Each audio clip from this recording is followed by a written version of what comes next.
హనుమంతుల వారి భార్య శివచలదేవి కోసం ఇప్పుడు తెలుసుకుందాం. సీతాన్వేషణకి లంకకు వెళ్ళిన హనుమంతుల వారు తమ తహువు నిప్పందించిన రావణ లంకను మొత్తం నాశనం చేసి తిరిగి వస్తుండగా సముద్రం మధ్యలో హనుమంతుల వారి చెమట చుక్కను ఒక చేప మింగి గర్భం దాల్చినట్టు కథ ఉంది. అయితే పరాశర మహర్షి కథ ప్రకారం హనుమంతుల వారికి వివాహం జరిగినట్టు తెలుస్తుంది. హనుమంతుల వారు సూర్యదేవుని గురువుగా ఆరాధించారు. ఒక్క నవ్యాకరణం తప్ప సకల విద్యలు అభ్యసించింది.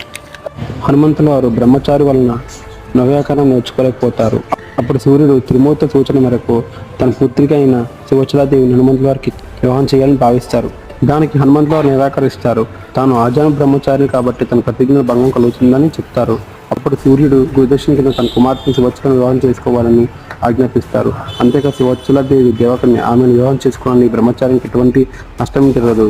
ఇది లోక కళ్యాణం కోసం జరుగుతున్న కార్యమని సూర్యుడు ఒప్పిస్తాడు. వివాహమైన మనుషులమే సూర్యపుత్రిక తపస్సుకు ఉపక్రమించింది. దక్షిణ భారతదేశంలో శివచలాదేవి పేరుతో ఆమె పేరు అందుకుంటుంది. ప్రస్తుతం ఆమె ఖమ్మం జిల్లాలో